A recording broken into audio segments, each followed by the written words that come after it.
Good morning, good afternoon, good evening, whatever time of day it is you're watching this video. Christos here from Cyprus Without Borders. Welcome back to the channel.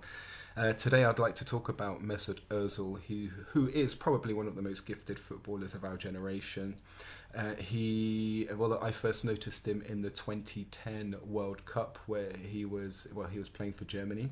In fact, in total, he has scored 23 goals for Germany. He has made 92 appearances, and he was born in Germany.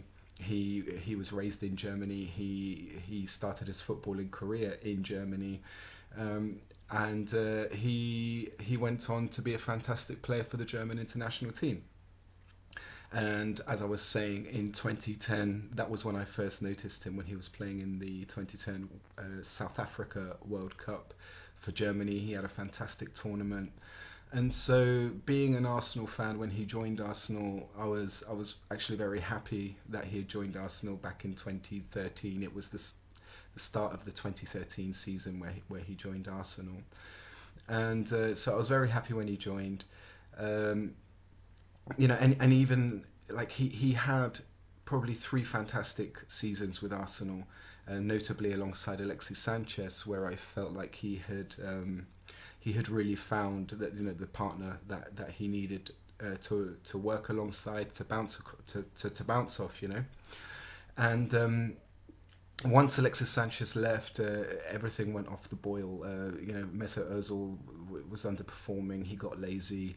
And but I was still supportive of him. I was still supportive of him because I felt since Alexis Sanchez had left, Mesut Ozil was really the only world-class player left in the Arsenal squad. Everybody was underperforming, not just him. And so, I understood that it would be difficult for a world-class player to play in a team where he isn't getting the service that he should be getting. And so, being the only world-class player in the team, certainly I couldn't expect Mesut Ozil to perform miracles. And so I was extremely supportive of him until he got married. 2.5 years ago, June 2018, he got married. And of course, there's nothing wrong with him getting married. Everybody, I think, most people's, long-term goal in life is to get married and have a family. They look very happy together. But when I logged onto the BBC's website and I saw the headline, Turkey's Erdogan best man at footballer Ozil's wedding, that was when the whole new thought process started for me. When I started to really change my mind about Mesut Ozil. So from a footballing point of view, I still think he could be a fantastic player, but I have seen that his desire seems to have gone. And that's been going on for a long time now. Lots of Arsenal fans a couple of weeks ago were calling for Mikel Arteta, the Arsenal coach, to be sacked.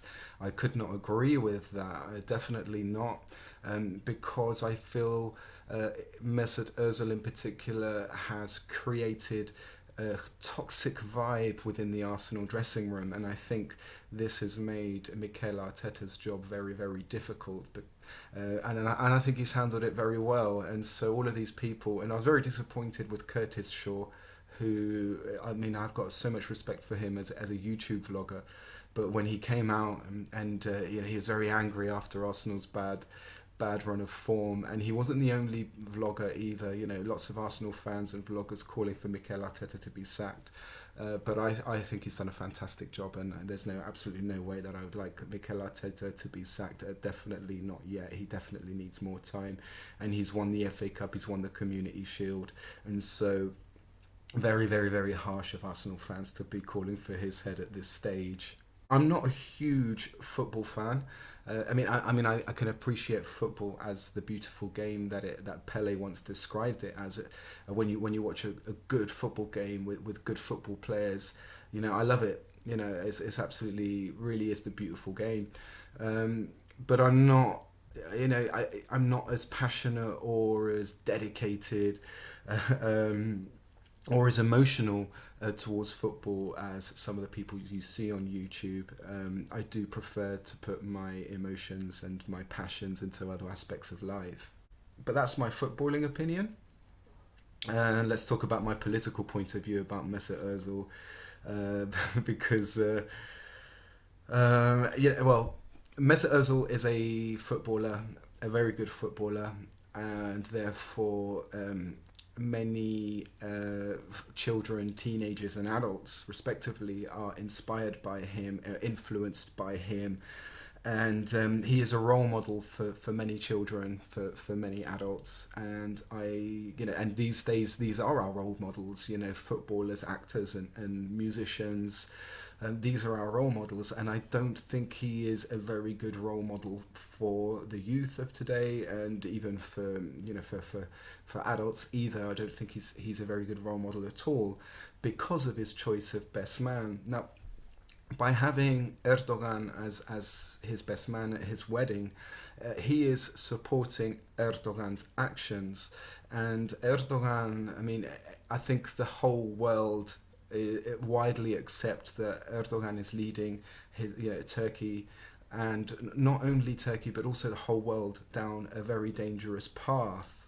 First of all, he's locking up any journalists who go against the Turkish government's narrative. So he's really suppressing freedom of speech.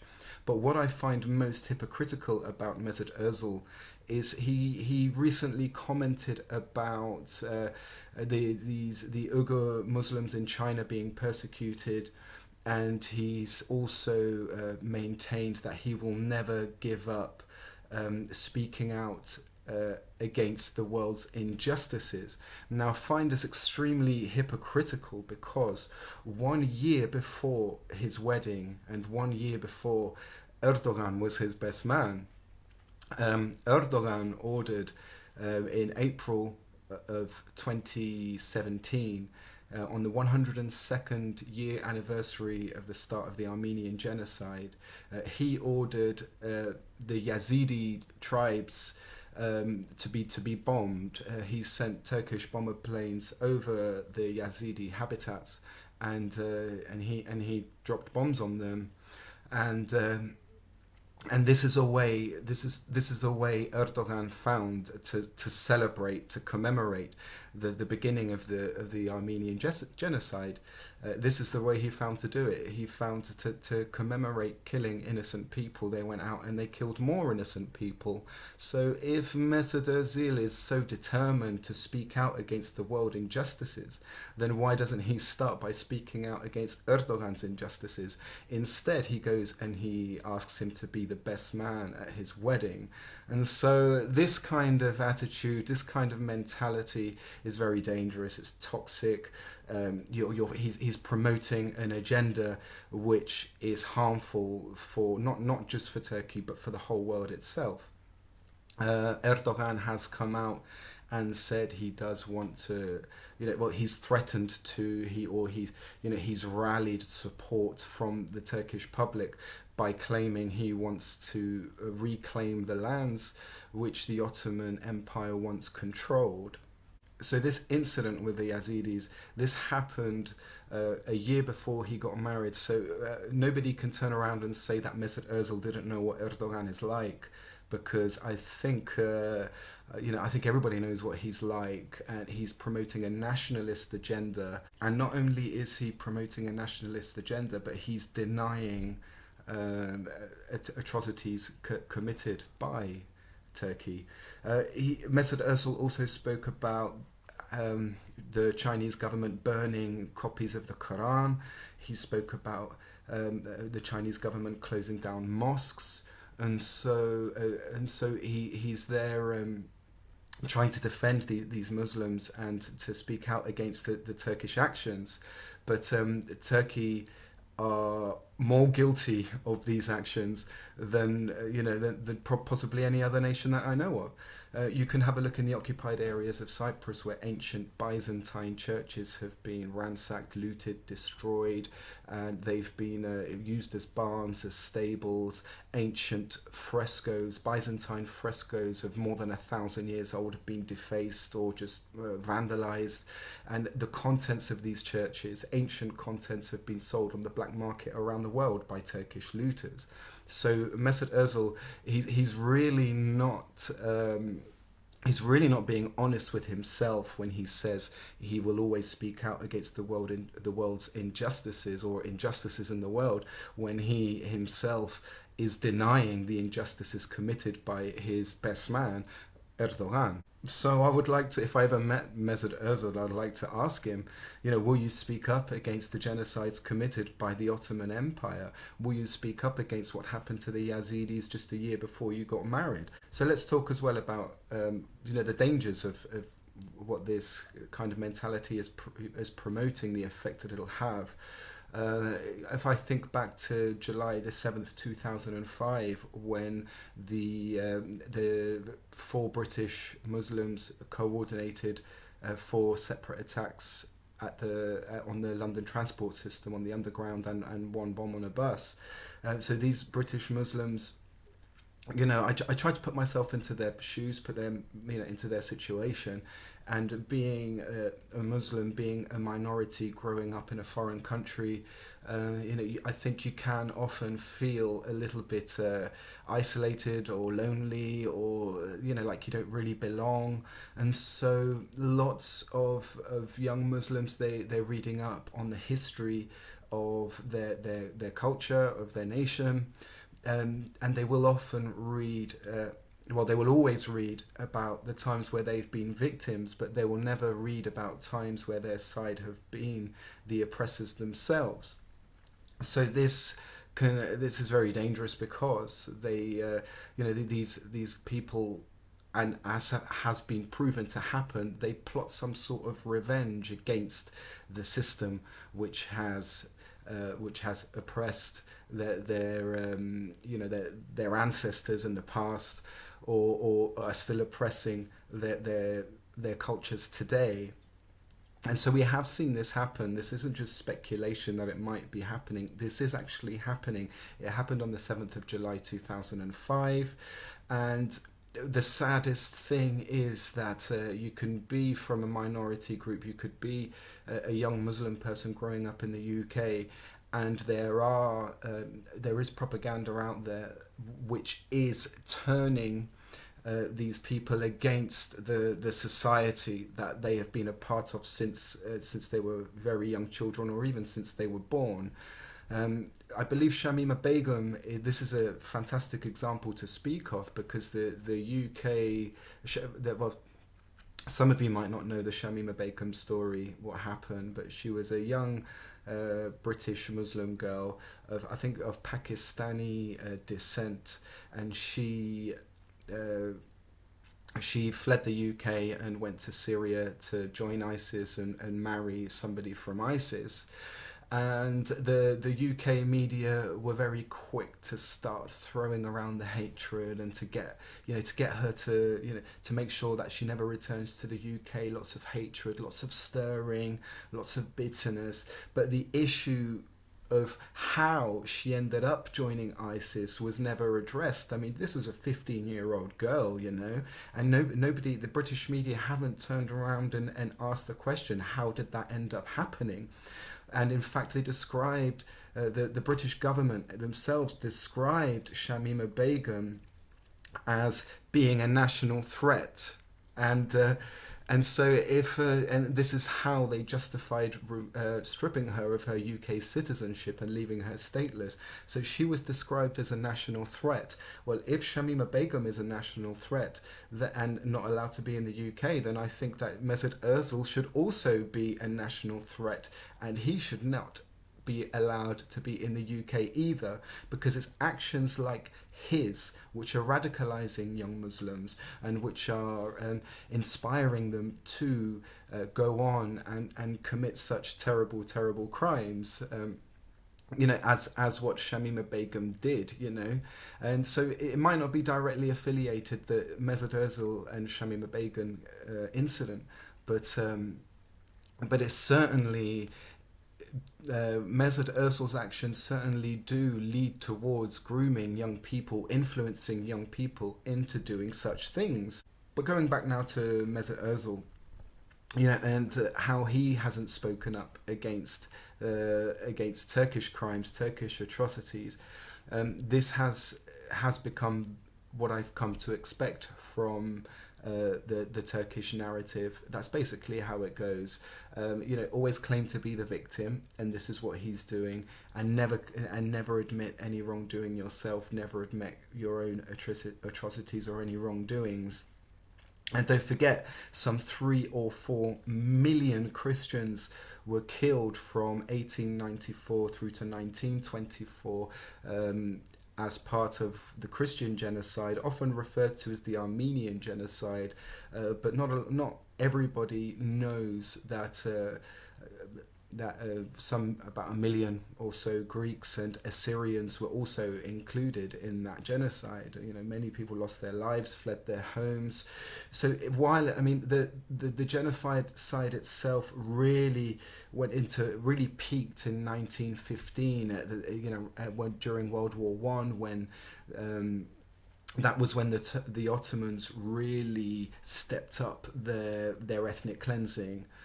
But it was going on since before then, since 1894. This is the problem which I want to address. We do have many Muslims now who are living in the UK, in Germany.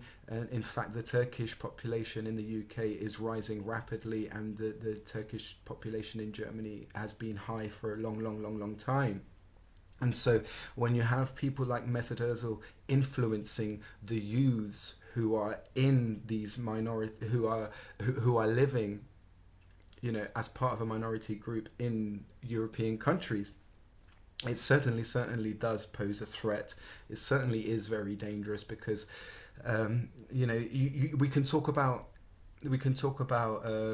the ifs and the buts and the yeah buts and the maybes, but the underlying point that I want to make is that Mesut Ozil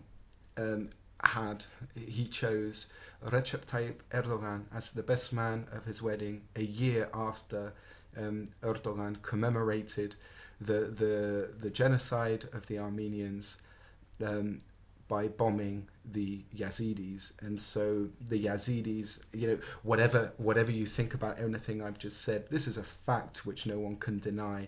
And with Mesut Ozil supporting this kind of behaviour, he certainly is a national threat. The Turks don't just deny their past atrocities, they don't just pretend they never happened, but they actually glorify them. They actually have, I'll use an example here, the 3 pashas who were the masterminds behind the Christian genocides, and they learn, the Turkish children learn about these people in school, not in a negative way. They learn about them as heroes. So these people who went out and committed these atrocious acts are glorified and regarded as Turkish national heroes.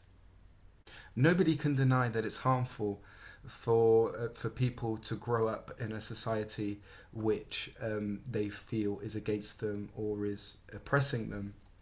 And so this is a big reason why we need to address this, because things are spiraling out of control and we're just sitting back and letting it happen. So why am I talking about this today? Because Cypriots are trying to be brainwashed into accepting a solution which Turkey is promoting, the solution which allows the Turkish military to maintain on Cyprus, a solution which sees Cyprus surrender its European Union defence rights. And so we cannot be tricked into accepting a solution on Turkish terms. I'm going to use the Annan Plan as an example. The Annan Plan was voted against by the Greek-speaking population of Cyprus and in favour of by the Turkish-speaking population of Cyprus. And for those people who know the terms and conditions, who have read up on it, it's definitely right that the Greek-speaking population said no to this what Turkey calls a peace plan, which certainly was not a peace plan. So it's certainly right that we said no for it. Anybody who does not understand the terms and conditions of this solution will we'll just think that, well, you know, the Turkish speakers want peace, the Greek speakers don't want peace, and that's as far as it goes. So I'm going to make another video soon as well about the reasons why the Greek speaking population voted against the Annan plan, because we really do need to improve our image on the international stage, because I don't feel like we're doing enough to do so.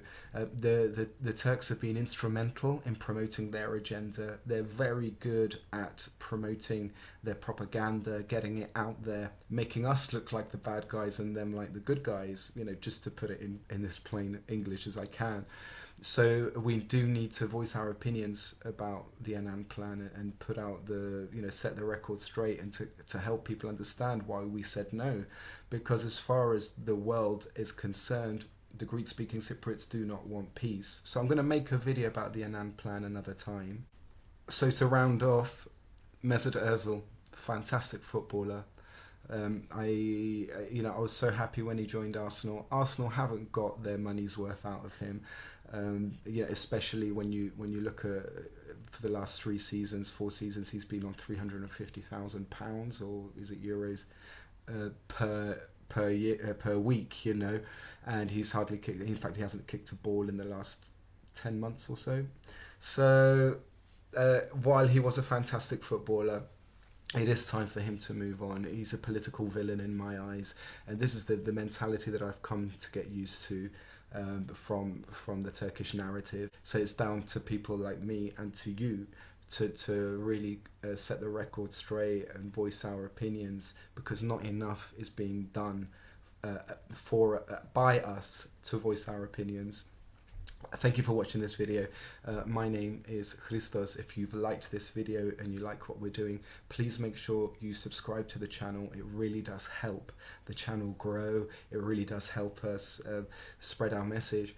And please like the video on YouTube, not on Facebook. It doesn't really help much on Facebook, but please like it on YouTube and help me, help us work towards freeing Cyprus. And we're going to do this. We're going to free Cyprus as a people together. We're gonna get people united. This is what I'm trying to do. And through truth, we can have reconciliation. And through reconciliation, we can also have a fair and just solution for all Cypriots.